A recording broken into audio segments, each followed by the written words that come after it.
नीति वचन अध्याय 2।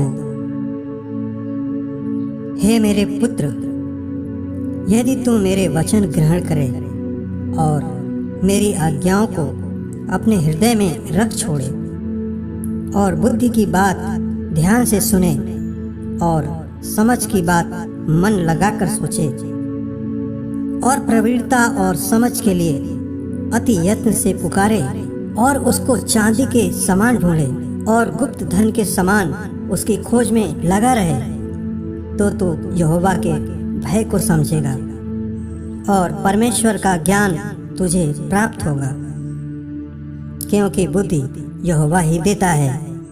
ज्ञान और समझ की बातें उसी के मुंह से निकलती हैं। वह सीधे लोगों के लिए खरी बुद्धि रख छोड़ता है। जो खराई से चलते हैं उनके लिए वह ढाल ठहरता है।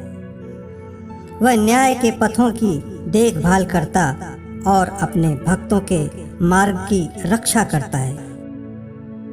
तब तू धर्म और न्याय और निष्पक्षता को अर्थात सब भली भली चाल को समझ सकेगा, क्योंकि बुद्धि तो तेरे हृदय में प्रवेश करेगी और ज्ञान तुझे सुख देने वाला लगेगा। विवेक तुझे सुरक्षित रखेगा और समझ तेरी रक्षक होगी, ताकि तुझे बुराई के मार्ग से और उलटफेर की बातों के कहने वालों से बचाए, जो खराई के मार्ग को छोड़ देते हैं ताकि अंधेरे मार्ग में चलें, जो बुराई करने से आनंदित होते हैं और दुष्ट जन की उलटफेर की बातों में मगन रहते हैं, जिनकी चाल चलन टेढ़ी मेढ़ी और जिनके मार्ग बिगड़े हुए हैं। तब तू पराई स्त्री से भी बचेगा, जो चिकनी चुपड़ी बातें बोलती है और अपनी जवानी के साथी को छोड़ देती और जो अपने परमेश्वर की वाचा को भूल जाती है। उसका घर मृत्यु की ढलान पर है और उसकी डगरें मरे हुओं के बीच पहुंचाती हैं। जो उसके पास जाते हैं उनमें से कोई भी लौट कर नहीं आता और न वे जीवन का मार्ग पाते हैं।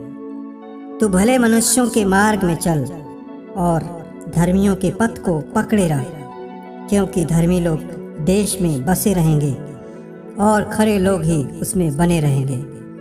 दुष्ट लोग देश में से नष्ट होंगे और विश्वासघाती उसमें से उखाड़े जाएंगे।